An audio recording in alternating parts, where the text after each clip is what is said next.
Hello what's up guys नमस्ते अनि सलाम छ यहाँहरु सबैजनालाई मेरो युट्युब च्यानललाई सब्स्क्राइब गरिदिनु भयो मेरा युट्युब च्यानलमा रहेका सम्पूर्ण भिडियोहरु हेर्दिनु भएकोमा र लाइक कमेन्ट अनि शेयर गरिदिनु भएकोमा यहाँहरु सबैजनालाई धेरै धेरै धन्यवाद दिन चाहन्छु जसले मेरो च्यानललाई चाहिँ सब्स्क्राइब गर्नुभएको छ कृपया भर्खरै चाहिँ तल सब्स्क्राइब बटनमा गएर सब्स्क्राइब गरिदिनुको लागि पनि हार्दिक अनुरोध गर्न चाहन्छु।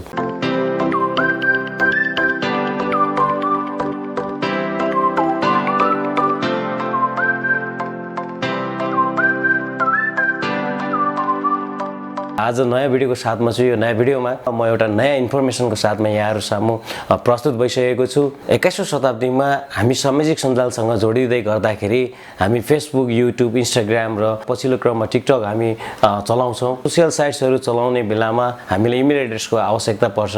त्यसैले कसरी चाहिँ आफ्नो ल्यापटप, डेस्कटप कम्प्युटरबाट सरल तरिकाले जीमेल अकाउन्ट क्रिएट गर्न सकिन्छ भन्ने विषयमा यो भिडियो तयार पारेको छु। जीमेल अकाउन्ट क्रिएट गरिसके पछाडी युट्युबमा कसरी हेर्ने, युट्युबमा चाहिँ साइन इन कसरी गर्ने अनि युट्युबबाट सब्स्क्राइब कसरी दिने भन्ने विषयमा भिडियो तयार गरेको छु। अन्तिमसम्म हेरेर साथ दिनुहुनेछ भन्ने आशा लिएको छु। आफ्नो कम्प्युटरको डेस्कटपमा रहेको इन्टरनेट ब्राउजरमा जानु होला। Opera browser, Mozilla Firefox, Google Chrome जुनबाट गए पनि हुन्छ। अहिले मैले यहाँ अपेरा ब्राउजरलाई प्रयोग गर्दै छु।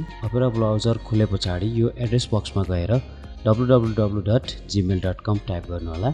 त्यसपछि यो स्क्रिन खुल्छ। यो स्क्रिनमा हेर्नुस् यहाँ माथि चाहिँ कन्टिन्यू टु जीमेल भनेको छ। यो खाली ठाउँ छ। या जीमेल तपाईको अलरेडी छ भने यहाँ तपाईको जीमेल एड्रेस राख्न सक्नुहुन्छ। छैन भने अहिले हामी नयाँ बनाउँदै छौं। क्रिएट अकाउन्ट भन्ने छ जुनले देखिराख्नु भएको छ। क्रिएट अकाउन्टमा क्लिक गर्नु होला। क्रिएट अकाउन्टमा दुईवटा अप्सन हुन्छ। एउटा इन्डिभिजुअल अकाउन्ट र अर्को चाहिँ बिजनेस अकाउन्ट हुन्छ। फर माइसेल्फ गरौँ यो इन्डिभिजुअल अकाउन्ट हो। त्यसपछि यो बक्स आउँछ। यो बक्समा हाम्रो आफ्नो पर्सनल इन्फर्मेसन यसमा राख्नुपर्छ र यसमा फर्स्ट नेम र लास्ट नेम भनेको छ। फर्स्ट नेममा तपाईको फर्स्ट नेम राख्नु होला र लास्ट नेममा तपाईको लास्ट नेम, सरनेम अथवा कास्ट नेम पनि भन्छ त्यो राख्नु होला। त्यसपछि तल युजर नेम भनेको छ। यो चाहिँ तपाईको जीमेल अकाउन्टको लागि तपाईको युनिक युजर नेम हुनुपर्छ। यो कसैसँग मेल खान गएको छ, जुन्न गएको छ भने गुगल आफैले सजेस्ट गर्छ र हामीले चाहिँ त्यसमा युनिक युजर नेम चाहिँ राख्नुपर्छ। जब त्यो कसैसँग मेल खाँदैन त्यसलाई गुगलले एक्सेप्ट गर्छ र हामीलाई चाहिँ अगाडि बढ्न सुझाव दिन्छ। या पासवर्ड र कन्फर्म भनेर छ। यो हाम्रो इमेल एड्रेस प्रयोग गर्नको लागि चाहिने सेक्युरिटी कोड पासकोड हो यो र यसलाई चाहिँ सुरक्षित रूपमा राख्नुपर्छ र नबिर्सिने खालको पासवर्ड तपाईले यहाँ राख्नुपर्छ। अगाडि पासवर्डमा तपाईले पासवर्ड टाइप गरिसके पछाडी सेम पासवर्ड या कन्फर्ममा टाइप गर्नु होला र तपाईको पासवर्ड कन्फर्म हुन्छ। पासवर्ड राखिसके पछाडी नेक्स्टमा क्लिक गर्नु होला। नेक्स्टमा क्लिक गरे पछाडी यो स्क्रिन आउँछ। यो स्क्रिनमा यहाँ माथि चाहिँ नेपालको झण्डा छ। यो पछाडीपट्टि फोन नम्बर भनेको छ। यहाँ चाहिँ तपाईको आफ्नो फोन नम्बर राख्न सक्नुहुनेछ र तलपट्टि रिकभरीको लागि भोलि तपाईले इमेल एड्रेसको पासवर्ड बिर्सिनु भयो भने अथवा तपाईको इमेलहरु ब्लक भयो भने त्यसलाई चाहिँ तपाईको इमेल एड्रेस आफ्नै हो भनेर कन्फर्मेसन गर्नको लागि, भेरिफाई गर्नको लागि यो इमेल एड्रेस आवश्यक पर्छ। त्यही भएकोले यहाँ यदि तपाईको कुनै अर्को इमेल एड्रेस छ भने त्यो इमेल एड्रेस राख्नु होला। हैन भने तपाईको परिवारको जोसुकैको एउटा इमेल एड्रेस राख्दा हुन्छ। त्यसपछि तल गएर तपाईको डेट अफ बर्थ मागिरहेको छ। यहाँ डेट अफ बर्थ राख्नु होला। मैले फेक डेट अफ बर्थ राखेको हो। त्यसपछि तल चाहिँ आफ्नो जेन्डरको लागि दिनु होला। फिमेलले फिमेल, मेलले male, rather not to say पनि छ, कस्टम पनि छ। अहिले हामीले चाहिँ फिमेल अथवा मेल कुनै एउटा मेन्सन गर्दियौ। त्यसपछि नेक्स्टमा क्लिक गर्नु होला।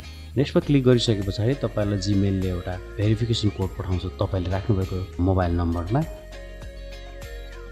गुगलले हामीलाई जीमेल युज गर्नको लागि प्राइभेसी एन्ड टर्म्स दिएको हुन्छ। हामीले यसलाई चाहिँ एग्री गर्नुपर्ने हुन्छ र यसको टर्म्सहरु पढिसके पछाडी तल गएर आई एग्रीमा क्लिक गर्नु होला। त्यसपछि तयार भयो तपाईको जीमेल अकाउन्ट र तपाईको जीमेल अकाउन्ट तयार भएको छ र जीमेलको गुगल कम्युनिटी टिमले तपाईलाई यो एउटा इमेल पठाएको छ। यो इमेलमा तपाईले कसरी जीमेल प्रयोग गर्ने भन्ने बारेमा यसमा जानकारी दिएको हुन्छ। जीमेल अकाउन्ट क्रिएट भइसके पछाडी अब तपाईको यो ब्राउजरको प्लस साइनमा गएर क्लिक गर्नु होला र एड्रेस बक्समा गएर www.youtube.com टाइप गर्नु होला। त्यसपछि युट्युबको यो होम पेज खुल्छ। तपाईको अलरेडी यसमा चाहिँ अकाउन्ट बनाइसकेको हुनाले साइन इन गर्दाखेरि डाइरेक्टली तपाईको इमेल अकाउन्टमा लिङ्कअप हुन्छ। इमेल आइडीमा लिङ्कअप भइसके पछाडि हामीले युट्युबको विभिन्न धेरै फिचर्सहरू हामीले प्रयोग गर्न सक्छौँ र अब हामी सर्चमा जाउँ। सर्चमा गएर कुनै एउटा युट्युब च्यानलको नाम यहाँ टाइप गरौँ। जस्तै मेरो युट्युब च्यानलको नाम अबिलाश ब्लग हो। अबिलाश ब्लग यहाँ टाइप गरौँ, ABILASH ब्लग। यो मेरो युट्युब च्यानल अबिलाश ब्लग हो। यो अबिलाश ब्लगको यो माथिको यो कभर फोटो हो। यहाँ यो कभर फोटोले हामीलाई धेरै इन्फर्मेसनहरू दिन मद्दत गर्छ र यो अगाडिको यो प्रोफाइल फोटो हो। यो प्रोफाइल फोटोले हाम्रो आइडेन्टिटी बुकिङ हुन्छ र यसको मेरो च्यानलको बारेमा अबाउट सेक्सनमा छ। अबाउट सेक्सनमा यो च्यानल कहिले खोलेको र कति भ्युज छ, डिस्क्रिप्सनको बारेमा यहाँ खुलाइएको हुन्छ र भिडियो सेक्सनमा गए पछाडि मेरो ब्लगका भिडियोहरू यहाँ लिस्टेड भएको छ। आफूलाई मन लाग्ने, आफूलाई चाहिँ हेर्न मन लागेको भिडियोहरूमा गएर क्लिक गर्दै भिडियो हेर्नु होला। त्यहाँ थम्सअप हुन्छ, थम्सअप दिनु होला, लाइक दिनु होला, कमेन्ट गरिदिनु होला र मन परेमा सेयर पनि गरिदिनु होला।